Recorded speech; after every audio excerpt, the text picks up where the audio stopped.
É hora da análise com Thaís Herédia, que já está aqui no nosso estúdio. Thaís, que prazer dividir bancada novamente contigo. Sexta-feira, querido. Dados importantíssimos da economia dos Estados Unidos. Teve inflação hoje, teve PIB no dia de ontem. Aí a gente está tentando entender para onde que olha. Porque começamos este jornal com 3 diretores do Fed falando. Um fala que não precisa maneirar os juros, porque essas taxas já estão suaves. Outro fala que pode cortar os juros e até pode ser maior o corte de juros no futuro. E aí vem o Stephen Miran falando que tem que cortar de vez, meio ponto em cada reunião e tem que cortar agora. Cada dado olhando para um lado, para onde que o investidor, quem está nos assistindo agora, tem que olhar. Os Estados Unidos estão uma bela de uma confusão para todos os economistas. Então, sim, Gabriel, boa tarde para você, boa tarde a todos, né? Primeiro, é um ponto muito interessante essa divergência pública dos diretores do BC, né? Que isso revela, gente, o grau de maturidade da atuação do Banco Central nos Estados Unidos. Essa maturidade está em teste. A resiliência da credibilidade do exercício da política monetária ou da execução da política monetária também está em teste. Porque é óbvio que os Estados Unidos já passaram por momentos em que havia divergências na condução da taxa de juros e de outras medidas, né? Essa é a da vez. E essa é a da vez com uma diferença basilar e a mais preocupante e assustadora de todas, porque a divergência está sendo provocada, induzida atacada, vamos dizer assim, pelo presidente do país. Isso nunca tinha acontecido antes. Então, qual será o resultado dessa divergência pública? O quanto essa flutuação ou essa diferença da visão do que fazer, em que momento fazer do Banco Central vai gerar de impacto real na economia, né? Um impacto já é sentido, e é sobre ele que eu quero falar, né? Porque se você pega a comunicação dos bancos centrais no mundo inteiro, aqui no Brasil não é diferente. Vamos lembrar ontem a coletiva do presidente do Banco Central daqui, com o diretor daqui e tal, qual era a palavra mais repetida? Incerteza. Então, a gente está num momento em que os dados são quase que conflituosos, né? Porque, ora, tem inflação ou não tem inflação? O mercado de trabalho está desacelerando ou não está desacelerando? O dado macro, quando você estica a linha do tempo, há desaceleração no mercado de trabalho, né? Mas não há queda na renda, não há um aumento expressivo da taxa de desemprego e há uma resiliência do consumo, há em alguns setores, um aumento do investimento, inclusive provocado pela política econômica de Trump. Então, diante de mudanças de parâmetro, diante de mudanças de paradigma, com um presidente da República provocando uma discordância e fazendo um ataque direto, não só pela política monetária, mas pela condução do Fed, pedindo demissão, mandando embora diretor e tudo mais, pelo presidente da República. Qual vai ser o resultado desses ingredientes, dessa nova receita da condução da política econômica e qual é o aprendizado do investidor? Porque qual o contraponto disso tudo? O dólar. O dólar continua sendo a moeda de reserva do mundo. Ele ainda tem essa prerrogativa, né? Semana passada, já perdi os dias, acho que no começo dessa semana teve um evento gigante aqui de banco, do BTG, e sempre tem lá no final uma roda de análise com os caras que são os gurus do mercado financeiro no Brasil. Com os cabeças, né? Os grandes cabeças, André Jacuzzi, Luiz Stuberg, Rogério Xavier e o André Esteves. E os 4 falando muito da economia americana, né? E é muito interessante, porque assim, como é que pode o dólar estar desvalorizando 10%, né, desde que o Trump assumiu? E a Bolsa de Valores nos Estados Unidos está batendo recorde. De onde está vindo esse dinheiro para a Bolsa de Valores, né? Exato, porque assim, se tem gente vendendo dólar, tem gente comprando dólar em ativo real na Bolsa. Então, é nesse momento das contradições meio estapafúrdias da economia é que se revela o fator da incerteza, né? Quando os dados não conseguem contar a mesma história.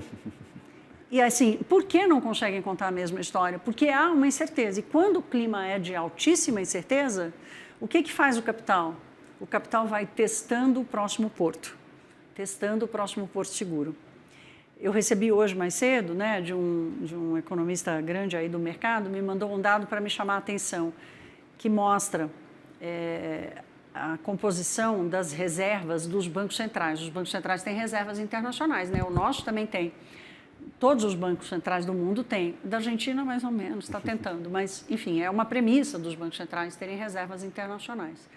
E há um quase encontro na carteira das reservas internacionais dos bancos centrais entre a reserva em dólar, em ativos em dólar, em treasuries americanos, né, em títulos americanos, e em ouro. Então, os próprios bancos centrais... E olha que o título do Tesouro paga juros, o ouro não paga absolutamente nada. Então, não paga teoricamente, nada. É só desvantagem. Mas o que é o ouro? O ouro é um ativo real, você pega, né? Você guarda, mas você coloca no cofre. Qual é o problema do ouro? Limitado. A moeda você imprime. E o ouro você não imprime. O ouro você cava embaixo da terra, na hora que acabar, acabou. E se não achar mais também... E se não achar mais também não tem, né? E é por isso que o ouro dispara. Por que o preço do ouro dispara? Ora, os bancos centrais estão comprando, não são só os investidores, né? Então, assim, o momento da incerteza é o momento em que o capital vai para a rua e fala, tá, mas se não é esse cara aqui que é há 100 anos o porto seguro do mundo, ou, tá bom, vamos diminuir aqui a 80, o seguro do mundo, qual será? É o iene? O iene do Japão?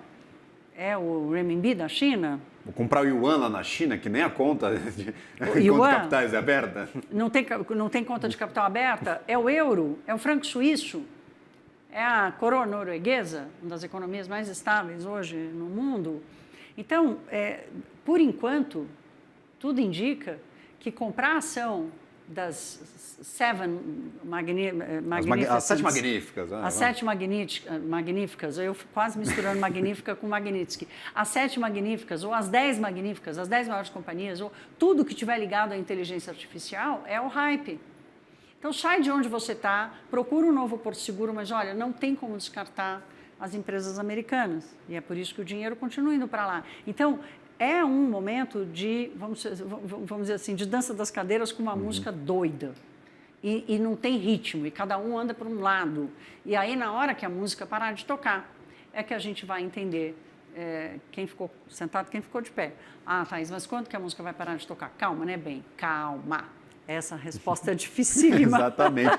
E a resposta dificílima também tem que ser dada pelos gestores de fundo no mundo todo, Thaís. Exato. Quando o cotista vira e fala, tá, mas por que você não comprou IA? Tá todo mundo comprando IA. Não, é falta de opção, você não tem como justificar você não estar comprando empresas de inteligência artificial. Todo mundo usa inteligência artificial no dia a dia e aí você gera essa corrida. Fala, eu não posso ficar fora do hype, porque senão meu concorrente vai comprar a IA, a ação vai subir, ele vai dar mais retorno que eu e o meu consumidor, meu cliente, vai pular o muro. Vai pular o muro, vai para outro. Vai para outro que tiver comprado. Nesse debate que eu falei dos gurus aqui dos nossos mercados, né, houve muito essa discussão, assim, né, de qual vai ser o momento em que a gente vai entender se essa nova mistura vai terminar em deterioração e declínio ou em alguma estabilidade, porque de alguma forma o Trump está forçando investimentos no país. Né? O que o livro-texto da economia diz é o seguinte: tarifa é imposto. Imposto sobre consumo. Não é imposto para o externo, né? Para o imposto internacional. É imposto sobre consumo. Tarifa sobre o consumo reduz o consumo, portanto, reduz a economia e aumenta a inflação. O livro-texto diz isso.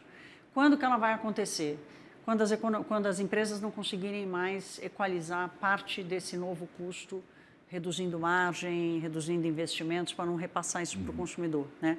Então, essa foi uma questão. Quando que vai haver repasse para o consumidor? Porque ainda não chegou, mas as empresas também têm limite, né? Essa formação, essa fortaleza que a gente está assistindo das empresas de inteligência artificial vai gerar que bolha? Qual o tamanho de bolha? será que é uma bolha mesmo? Né? Alguns já dizem que é, outros dizem que não. Então, e o momento de incerteza, a gente tem certeza que está vivendo um momento de incerteza quando os dados são contraditórios, como está acontecendo na economia americana. E por que a gente tem que olhar para ela? Porque quando ela descarrilha, gente, o mundo inteiro desacelera, né? De alguma forma. Então, por isso que a gente tem que prestar atenção no que está acontecendo lá. Thaís Herédia, que prazer tê-la por aqui sexta-feira, com muitas e muitas dúvidas. O investidor vai dormir aí pensando em muita coisa. Deixei mais dúvidas, mas com umas dúvidas, assim, umas perguntinhas boas para você fazer para o seu gestor. Certamente. Até uma próxima, minha cara. Até, bom fim de semana. Boa noite a você. Valeu.